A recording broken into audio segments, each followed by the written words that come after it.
Hi hello ನಮಸ್ಕಾರ friends, welcome to Shariv creation YouTube channel. ಇವತ್ತು ನಾನು ಗೋಬಿನ ಯಾವ ರೀತಿಯಾಗಿ ಮಾಡೋದು ಅಂತ ಹೇಳ್ಕೊಡ್ತೀನಿ ರೀ. ನಾನು ತೊಗೊಂಡಿರೋ ಎಲ್ಲ ಐಟಮ್ಗಳನ್ನು ನಾನು ಸ್ಕ್ರೀನಲ್ಲಿ ಡಿಸ್ಪ್ಲೇ ಮಾಡಿದ್ದೀನಿ. ಸೊ ಫಸ್ಟಲ್ಲಿ ನಾನು ಏನು ಮಾಡಿಟ್ಕೊಂಡೇನ್ರಪ್ಪ ಅಂತಂದ್ರೆ ಗೋಬಿನ ದೊಡ್ಡ ಸೈಜಲ್ಲಿ ಕಟ್ ಮಾಡಿ ಇಟ್ಕೊಂಡಿದ್ದೀನಿ. ಅದನ್ನ ಕಟ್ ಮಾಡಿ ಇಟ್ಕೊಂಡು ಅದೇ ರೀತಿ ಸೈಡಲ್ಲಿ ನಾವು 1 ಲೀಟ್ರ್ ವಾಟರ್ನ ಬಾಯ್ಲ್ ಮಾಡಿ ಇಟ್ಕೋಬೇಕಾಗುತ್ತೆ. ಸೊ ಇದು ಬಾಯ್ಲ್ ಆದಮೇಲೆ ಅದು ಈ ಥರ ಗುಳ್ಳೆ ಬಂದಾದಮೇಲೆ ನೀವು ಅದಕ್ಕೆ ಏನು ಮಾಡಬೇಕಂತ 1 ಟೇಬಲ್ ಸ್ಪೂನ್ನ ಸಾಲ್ಟ್ ಆ್ಯಡ್ ಮಾಡ್ಕೊತೀನಿ. ಇದು ಯಾಕಪ್ಪ ಅಂತಂದ್ರೆ ಬಾಯ್ಲ್ ಆಗುವಾಗ ಅದರಲ್ಲಿ ಬ್ಯಾಕ್ಟೀರಿಯಾ ಇದ್ದರೆ ಸತ್ತು ಹೋಗ್ತವೆ, ಮತ್ತು ಇನ್ನೊಂದು ಸ್ವಲ್ಪ ಟೇಸ್ಟ್ ಕೊಡ್ತೇವೆ, ಸಾಲ್ಟಿ ಟೇಸ್ಟ್ ಕೊಡ್ತೇವೆ ಅಂತ ಹೇಳ್ಬಿಟ್ಟು ಸಾಲ್ಟ್ ಹಾಕಬೇಕಾಗುತ್ತೆ. ಅದ್ರ ಜೊತೆಗೆ ನಾನು ಅದು ಬಾಯ್ಲ್ ಆಗೋಕ್ಕೆ ಒಂದು 7 to 8 ಮಿನಿಟ್ಸ್ ಬೇಕು. ಅಷ್ಟರಲ್ಲಿ ನಾನು ಏನು ಮಾಡ್ಕೊಂಡ್ಬಿಟ್ನಪ್ಪ ಅಂತಂದ್ರೆ ಎಲ್ಲ ವೆಜಿಟೇಬಲ್ಸ್ನ ಕಟ್ ಮಾಡ್ಕೊಂಡ್ರೆ ಏನೇನಪ್ಪ ಅಂತಂದ್ರೆ ಆನಿಯನು ಜೊತೆಗೆ ಟೊಮೆಟೊನ ಕಟ್ ಮಾಡಿಟ್ಕೊಂಡೆ. ಸೊ ಇವನ್ನೆಲ್ಲ ಕಟ್ ಮಾಡಿರುವಾಗ ನನಗೆ ಏನಾಯ್ತಪ್ಪ ಅಂತಂದ್ರೆ ಕಾಲಿಫ್ಲವರು ಬಾಯ್ಲ್ ಆಗಿದ್ದು ಆಲ್ರೆಡಿ. ನಾನು ಮತ್ತೊಂದು ಸರಿ ಕೆಳಗೆ ಮೇಲೆ ಮಾಡಿ ಮಿಕ್ಸ್ ಮಾಡ್ಕೊಂಡ್ಬಿಟ್ಟು ಅವನ್ನ ಏನು ಮಾಡ್ಕೊಂಡ್ಬಿಟ್ಟೆ ಅಂತಂದ್ರೆ ನೀರಿಂದ ಸ್ಟ್ರೈನ್ ಮಾಡ್ಕೊಂಡ್ಬಿಟ್ಟೆ. ಸೊ ಅವನ್ನ ಈಗ ನೀರಿಂದ ಬಸಿದು ನಾನು ಸೈಡ್ ಬೌಲಲ್ಲಿ ಹಾಕೋತೀನಿ ರೀ. ಸೊ ಇವು 7 to 8 ಮಿನಿಟ್ಸ್ ಅಂದರೆ ಓಕೆ. ಅಷ್ಟರಲ್ಲಿ ನೀನು ಕೈಪಲ್ಯನ ಹೆಚ್ಕೊಳ್ಳೋದಾಗಿರುತ್ತೆ, ಇತ್ತಾಗದು ಕಾಲಿಫ್ಲವರ್ನು ಕೊದ್ದಂಗೂ ಆಗಿರ್ತಾವೆ, ಬಾಯ್ಲ್ ಏನೋ ಆಗಿರ್ತಾವೆ. ಸೊ ಫೈನಲಿ ನಾನು ಏನು ಮಾಡ್ಕೊತೀನಪ್ಪ ಅಂದ್ರೆ ಸರ್ವ್ ಮಾಡ್ಕೊತೀನಿ. ಈಗ ನಮ್ಮ ಊರ ಕಡೆ, ನಮ್ಮ ಉತ್ತರ ಕನ್ನಡ UK ಸೈಡ್ ಏನು ಮಾಡ್ತಾರಂದ್ರೆ ಸಣ್ಣ ಹುಡುಗರಿಗೆ ಏನಾದರೂ ಸ್ನ್ಯಾಕ್ಸಪ್ಪ ಅಂದರೆ ಸಂಜೆ ಹೊತ್ತು ಮಾಡ್ಕೊಡೋಕೆ ಒಂಥರ ಇಂಟ್ರೆಸ್ಟಿಂಗ್ ಆಗಿರುತ್ತೆ ಮತ್ತು ಟೇಸ್ಟಿ ಆಗಿರ್ತಾವೆ ಅಂತ ಹೇಳ್ಬಿಟ್ಟು ಮಾಡೋದನ್ನು. ಸೊ ನಾನು ಇವಾಗ ಏನು ಮಾಡ್ತೀನಿ, ಬ್ಯಾಟರ್ನ ರೆಡಿ ಮಾಡ್ಕೊತೇನೆ. ಸೊ ಅದಕ್ಕೆ ನಾನು ಏನು ಮಾಡಿದೆ, 1 ಟೇಬಲ್ ಸ್ಪೂನ್ ಸಾಲ್ಟು, ಧನಿಯಾ ಪೌಡರು ಮತ್ತು ಚಿಲ್ಲಿ ಪೌಡರ್ನ ಆ್ಯಡ್ ಮಾಡಿಕೊಂಡೆ. ಅದರ ಜೊತೆಗೆ ನಾನು ಏನು ಮಾಡ್ಕೊಂಡೆಪ್ಪ ಅಂತಂದ್ರೆ ಕಾರ್ನ್ಫ್ಲವರ್ನ ಆ್ಯಡ್ ಮಾಡಿಕೊಂಡೆ. 2 ಟೇಬಲ್ ಸ್ಪೂನ್ ಕಾರ್ನ್ಫ್ಲವರು, ಆಮೇಲೆ 2 ಟೇಬಲ್ ಸ್ಪೂನು ಮೈದಾನ ಆ್ಯಡ್ ಮಾಡಿಕೊಂಡೆ. ಸೊ ಕಾರ್ನ್ಫ್ಲವರ್ ಯಾಕಪ್ಪ ಅಂತಂದರೆ ಅಂತ ಕ್ರಂಚಿಯಾಗಿ ಬರಬೇಕಂತಂದ್ರೆ ನಾನು ಕಾರ್ನ್ಫ್ಲವರ್ ಆ್ಯಡ್ ಮಾಡಿಕೊಂಡೆ. ಅದು ಎಡಿಷ್ನಲಿ ಬೇಕಂತೇನಿಲ್ಲ, ಮೈದಾ ಅಷ್ಟನ್ನು ಹಾಕ್ಕೋಬೋದು. ನಾನು ಬೇಕಂತ ಹಾಕ್ಕೊಂಡಿದ್ದೀನಿ ಅಷ್ಟೇ. ಸೊ ಲಾಸ್ಟಿಗೆ ಏನು ಮಾಡಿದೆ, ಕೋರಿಯಂಡರ್ ಲೀವ್ ಅಂದರೆ ಕೊತ್ತಂಬರಿನ ಆ್ಯಡ್ ಮಾಡಿಕೊಂಡು ನಾನು ಅದನ್ನು ಬ್ಯಾಟರ್ನ ರೆಡಿ ಮಾಡ್ಕೊತೀನಿ ರೀ. ಸೊ ಇದಕ್ಕೆ ಒಮ್ಮೆ ಜಾಸ್ತಿ ನೀರು ಹಾಕೋಕ್ಕೆ ಹೋಗ್ಬಿಟ್ರಿ, ಯಾಕಂತಂದ್ರೆ ಇದು ಎಷ್ಟು ಡ್ರೈ ಇರುತ್ತೆ ಅಷ್ಟು ಚೆನ್ನಾಗಿ ಬರ್ತದೆ ಕ್ರಂಚಿಯಾಗಿ.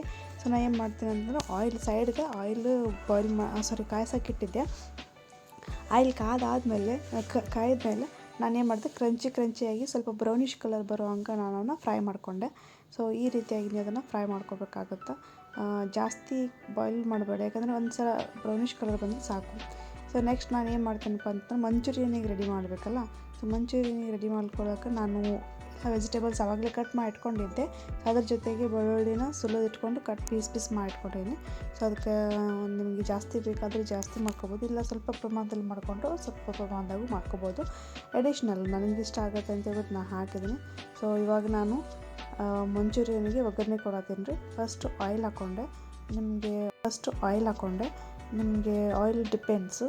ಸೊ ಆಯಿಲ್ ಜೊತೆಗೆ ನಾನು ಜೀರಾ ಹಾಕ್ಕೊಂಡು ಆಮೇಲೆ ಆನಿಯನ್ ಹಾಕ್ಕೊಂಡ್ಬಿಟ್ಟು, ಸೊ ನಾನಿನ್ನ ಆನಿಯನ್ನು ಫಸ್ಟ್ ಬ್ರೌನಿಷ್ ಕಲರ್ ಆಗೋದ್ರಿಂದ ಫ್ರೈ ಮಾಡ್ಕೋಬೇಕು. ಬ್ರೌನಿಷ್ ಕಲರ್ ಆದಮೇಲೆ ಹಾಕಿಸ್ಕೊಂಡು ಟೇಸ್ಟ್ ಬರುತ್ತೆ. ಇದನ್ನು ಸಣ್ಣ ಹುಡುಗರಿಗೆ ಯಾವಾಗಲೂ ಸ್ನ್ಯಾಕ್ಸಾಗಿ ಯೂಸ್ ಮಾಡಿದ್ರೆ ಚೆನ್ನಾಗಿರ್ತೈತಿ, ಟೇಸ್ಟಿ ಆಗಿರ್ತೈತಿ. ನಾನು ಇಲ್ಲಿ ಕಟ್ ಮಾಡಿಕೊಂಡು ಬೆಳ್ಳುಳ್ಳಿ ಹಾಕಕತ್ತೀನಿ ರೀ. ಬೆಳ್ಳುಳ್ಳಿ ಹಾಕ್ಕೊಂಡು ಮತ್ತೊಂದು ಸರಿ ಫ್ರೈ ಮಾಡ್ಕೊಂಡು, ಫಸ್ಟು ಬೆಳ್ಳುಳ್ಳಿ ಫ್ರೈ ಮಾಡಿಕೊಂಡು ಆಮೇಲೆ ಉಳ್ಳಾಗಡ್ಡಿನ ಹಾಕ್ಕೋಬೋದು. ಇಲ್ಲಪ್ಪ ನಾ ಫಸ್ಟು ಉಳ್ಳಾಗಡ್ಡಿ ಹಾಕ್ಕೊಂಡು ಆಮೇಲೆ ಬೆಳ್ಳುಳ್ಳಿ ಹಾಕೋದು ಅದು ನಡಿತೈತಿ, ನಿಮ್ಮ ಇಷ್ಟ. ಸೊ ಲಾಸ್ಟಿಗೆ ನಾವೆರಡು ಫ್ರೈ ಆದಮೇಲೆ ನಾನು ಏನು ಮಾಡಪ್ಪ ಅಂತಂದ್ರೆ ಟೊಮೆಟೊ ಹಾಕ್ಕೊಂಡ್ರಿ. ಟಮಾಟಿ ಮತ್ತು ನಾವು ಉಳ್ಳಾಗಡ್ಡಿ ತಪ್ಪಲ ಇದ್ವಲ್ಲ ರೀ, ಉಳ್ಳಾಗಡ್ಡಿ ತಪ್ಪಲನ್ನು ಎರಡೂ ಕೂಡಿ ಹಾಕ್ಕೊಂಡು ಫ್ರೈ ಮಾಡಿದೆ. ಫುಲ್ಲ ನಮ್ಗೆ ಈ ರೀತಿಯಾಗಿ ಫ್ರೈ ಆಗಿತ್ತಂತ ಗೊತ್ತಾದಮೇಲೆ ನಾನು 1-2 ಟೇಬಲ್ ಸ್ಪೂನಷ್ಟು ಮೈದಾನ ನೀರಲ್ಲಿ ಕಲಿಸಿಟ್ಕೊಂಡಿದ್ದೆ, ಯಾಕಂದ್ರೆ ಗ್ರೇವಿ ಚೆನ್ನಾಗಿ ಬರಲಿ ಅಂತ ಹೇಳ್ಬಿಟ್ರೆ.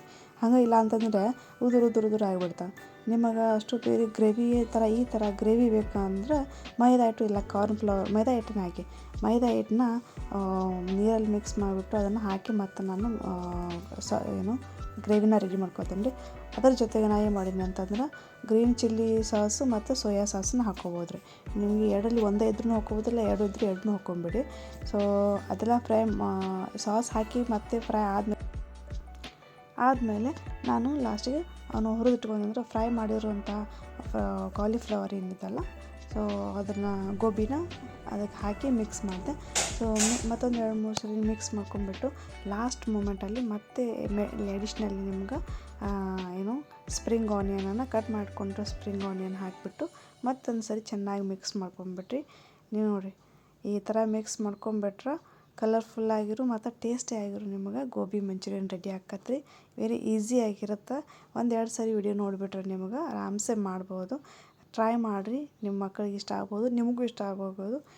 ಎಲ್ರಿಗೂ ತಿನ್ನೋಕೆ ಇದೊಂಥರ ಮೌಸಮ್ಮಿದ್ದಾಗೆ ತಿನ್ನೋಕೆ ಎಲ್ರಿಗೂ ಖುಷಿ ಆಗುತ್ತೆ ಮತ್ತು ಟೇಸ್ಟಿಯಾಗಿರುತ್ತೆ. ಎಲ್ಲರೂ ಒಂದು ಸರಿ ಟ್ರೈ ಮಾಡಿ. ಹಾಗೆ ನಮ್ಮ ವಿಡಿಯೋನ ಶೇರ್ ಮಾಡಿ, ಸಬ್ಸ್ಕ್ರೈಬ್ ಮಾಡಿ. Thank you.